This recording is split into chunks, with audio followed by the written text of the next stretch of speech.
नमस्कार. दिनांक 19 मार्च. कथेचे शीर्षक आहे खजिना मोजून पहा. नथोबा शेखदार प्रामाणिक होता. शेखदार म्हणजे राजाच्या खाजगीकडील आर्थिक व्यवहाराचा आणि दागदागिन्यांचा हिशोब ठेवणारा.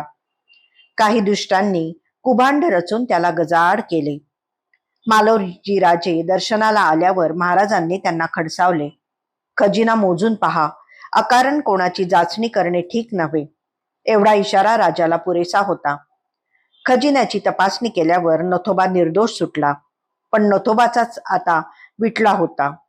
त्याने राजाची नोकरी सोडली. दत्तस्वरूप स्वामी देवाची चाकरी पत्करली. नथोबाचे चिरंजीवही स्वामी भक्तीत रमले. सध्याच्या काळात प्रामाणिक माणसाला बावळट समजले जाते.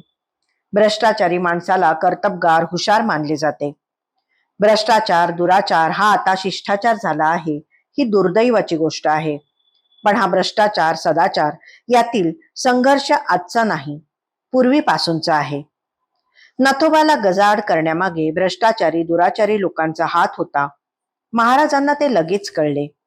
त्यांनी राजाला संकेत इशारा दिला आणि नथोबा निर्दोष सुटला. राजाने त्यास पूर्ववत कामावर रुजू होण्यास सांगितले. पण नथोबाला आता खरे काय, खोटे काय, शाश्वत काय आणि अशाश्वत काय, श्रेय काय आणि प्रेय काय हे कळून आले होते.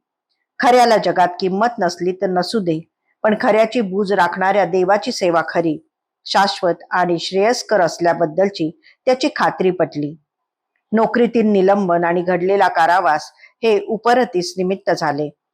स्वामी निष्ठेची रती म्हणजे बुद्धी होतीच, त्यात या प्रसंगाने उपरतीची भर पडली.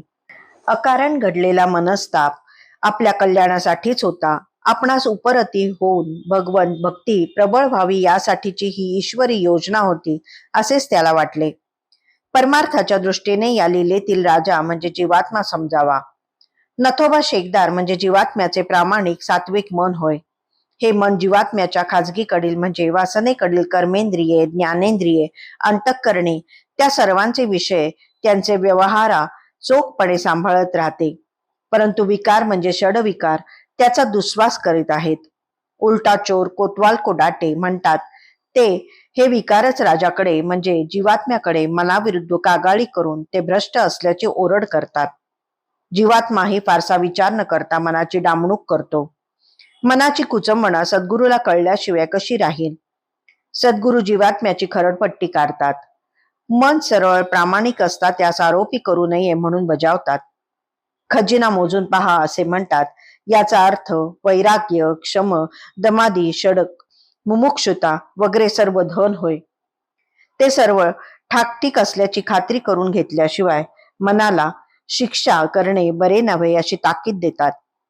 जीवात्मा राजा एकांतात बसून जेव्हा सर्व आढावा घेतो तेव्हा मन प्रामाणिकच आहे.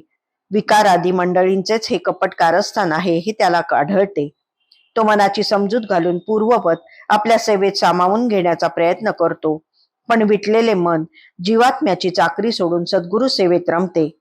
मनाच्या पाठोपाठ प्राणही सद्गुरु सेवेत रमतो. हा या कथेचा भावार्थ आहे. धन्यवाद.